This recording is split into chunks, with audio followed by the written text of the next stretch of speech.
તો મિત્રો અત્યારમાં ચોકડી બદલવાની છે, તો બદલવાની ચાલુ કરી દીધી ભાઈને.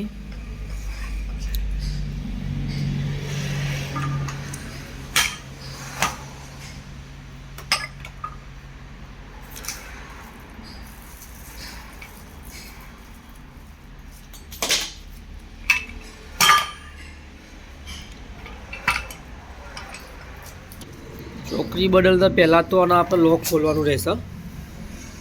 પહેલાં લોક ખોલી દેવાનું.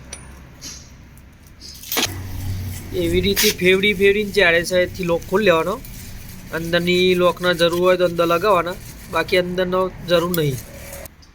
તો મિત્રો આવી રીતે ઠોકવાનું રહેશે. આવી રીતે ઠોકી ચોકડી બહાર કાઢવાની. ગઈ નહીં તો હથોડી લઈ લેવાની. હાથથી બદલવા માટે તો ગઈને તો હથોડી જોવો જ. આપણે એક ભાગ જુદો પાડી નવા બીજો જોઈ લો, જુદો પાડી દો. ચોકડી આપણે પૂરેપૂરી ખુલી જઈ છે. ચોકડી નવી લગાવવાનું ચાલુ કરી દીધું છે.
ચોકડી લાગી ગઈ, હવે કમ્પ્લીટ થઈ ગયો. કમ્પ્લીટ ચારે સાઈડ ફરતી થઈ ગયું. ચોકડી કમ્પ્લીટ લાગી ગઈ. ચલો.